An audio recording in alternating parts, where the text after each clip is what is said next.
is a news that got massive coverage. So Yeah. again, everybody probably knows all the details.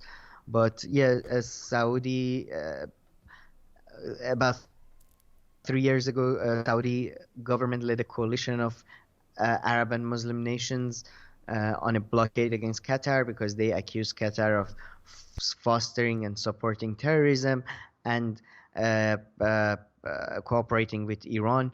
And they demanded, there was a list of demands. I think you're going to talk about it specifically. There was a major list of demands, and they said that there is going to be a full blockade until these demands are met. Finally, they reached a deal, and they basically they've come to a, there hasn't the deal hasn't been published in details, but the blockade has ended. Flights are taking place, borders are opened, and the blockade included some of the most important countries that were blockading Qatar were Saudi, UAE, Bahrain, um, if I'm not mistaken, Egypt, couple of other African nations, I believe. So quite a few number of Arab nations were blocking Qatar. So, and you know, uh, as far as I can tell, Qatar hadn't met any of those demands. So it seems, as far as I can see, a clear win for Qatari government. Uh, and reports are Kuwaiti government played a key role in negotiating peace between Saudis and Qataris. There were a couple of interesting things in his speech. Mohammed bin Salman, Saudi de facto Saudi leader, said that in the face of, especially in the face of growing threat of Iran, Arab nations and Arab brothers need to come together to stand against Iran. So that's the way he put it. At the same time, the foreign minister of Qatar came out and said that while they agreed on security cooperation with other Arab nations, that does not affect their foreign relations with Iran whatsoever. So yeah, that's about it. Um, Yeah. it's an For me, interesting the deal. major thing is really what you just touched on. So can you just talk about a little bit more, any reactions coming out of Iran? What do you think? Because I mean, that was the first thing that came to my mind, is that now that the agreement has been reached, is there going to be any difference in the relationship between Qatar and Iran, who are of course much closer and not at war, like the UAE and Saudi Arabia are with Iran? Iran, to be honest, interestingly, somewhat has been somewhat quiet on the issue. Although Iran has been busy with its own issues regarding Corona and economy and all that, but they haven't really responded. But I don't think they care too much, to be honest, because they would have assumed it would have happened anyway soon. So no, they haven't really responded in any way, or I haven't really seen any responses from Iranian government. But I would think they're not.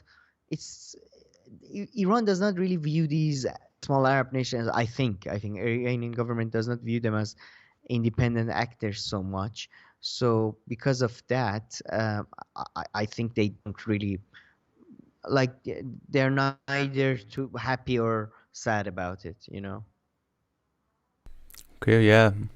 That's good. I mean, that's good to hear for now. So you mentioned the 13 demands. I'll just like read over a few of them quickly. And I mean, it's just so funny. Not a Sure. single one of them were met. I was reading this article in Bloomberg, and it was saying how the Saudis have come out and said, this list was meant to, to really push the negotiations and like get the best out of like whatever a little feud. But then the guys like, you guys didn't get absolutely anything out of it. So it's kind of hard to say like how you cornered the Qataris with those 13 demands. But honestly, when you kind of read them, it sounds like, like two kids put it together, like, okay, let's make a list of demands. Okay, start with the funniest ones are of course the Al Jazeera ones that obviously did not happen. So number 6 was straight up shut down Al Jazeera and its affiliate stations.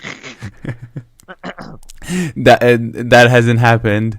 What else do they have? So of course the first one is the major one that we just talked about, and I mean, if they didn't achieve anything there, so that's the biggest failure. So number one was to scale down diplomatic ties with Iran and close the Iranian diplomatic missions in Qatar.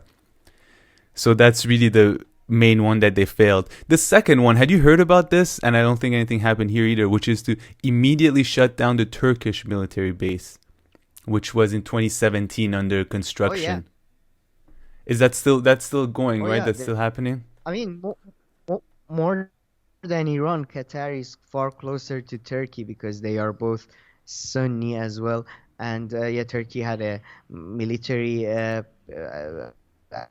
Turkey exports a lot of raw materials and dairy goods and that type of thing to Qatar. So to be honest, Turkey was a big winner. Turkey and to a lesser extent Iran were the big winner of this blockade, economically speaking. So yeah, that was a big issue as well. Yeah, and then the other demands are pretty much to, end interference in sovereign countries' internal affairs. Like, okay, some like vague stuff. But I love number 12. I actually hadn't seen this, I guess, properly before.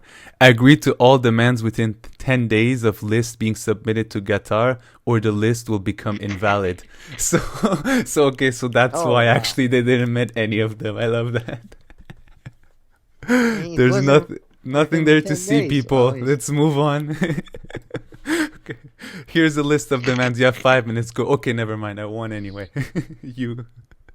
But what do you imagine. think were the South? What do you Let's think? yeah, let's But yeah, why do you think last week this all happened? Like, why not 2 months ago or in 3 months? I guess just the usual reason of, Trump at this time, like pushing them and making them happen, and the Saudis seeing that this isn't going anywhere.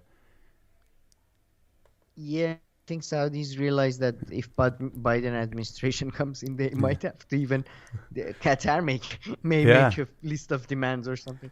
So yeah, Hey, because of someone that, pointed it they out that in one uh, of the debates, what did Biden said something that American politicians don't usually say about Saudis.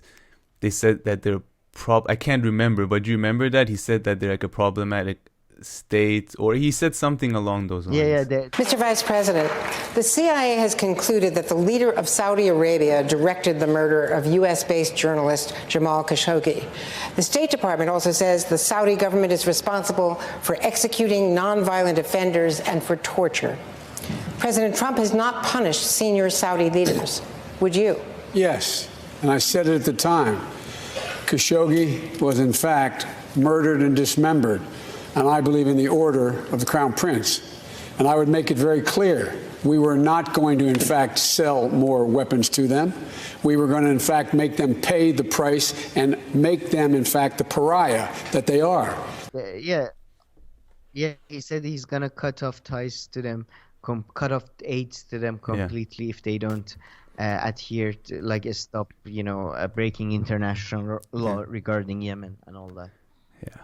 I mean, with the Biden administration, it's just that all these deals, even if they were going to happen, they would just take a much longer time. They couldn't just be announced in the way that Trump is doing it and all this. So I guess right now was the best time Oh to no, get the. Yeah. They would come under a lot of scrutiny sure. otherwise under the Biden administration. Okay, so do you have anything else to talk about here? You talked about the role of Kuwait, so rather the Kuwaitis rather than Trump played a big role in facilitating. I can believe that, of course. Then you said that you think that Egypt were part of the blockade, and they were. And it's funny, you never hear Egypt. They're always like the plus one that are part of these things these days, but they never come out and talk about it. So you don't like remember that they're part of these blockades or actions or whatever. Well, Egypt is sometimes regarded as Saudi's army, so we should, yeah, and they're the most populous Arab nation, I believe, Arab-speaking nation at least.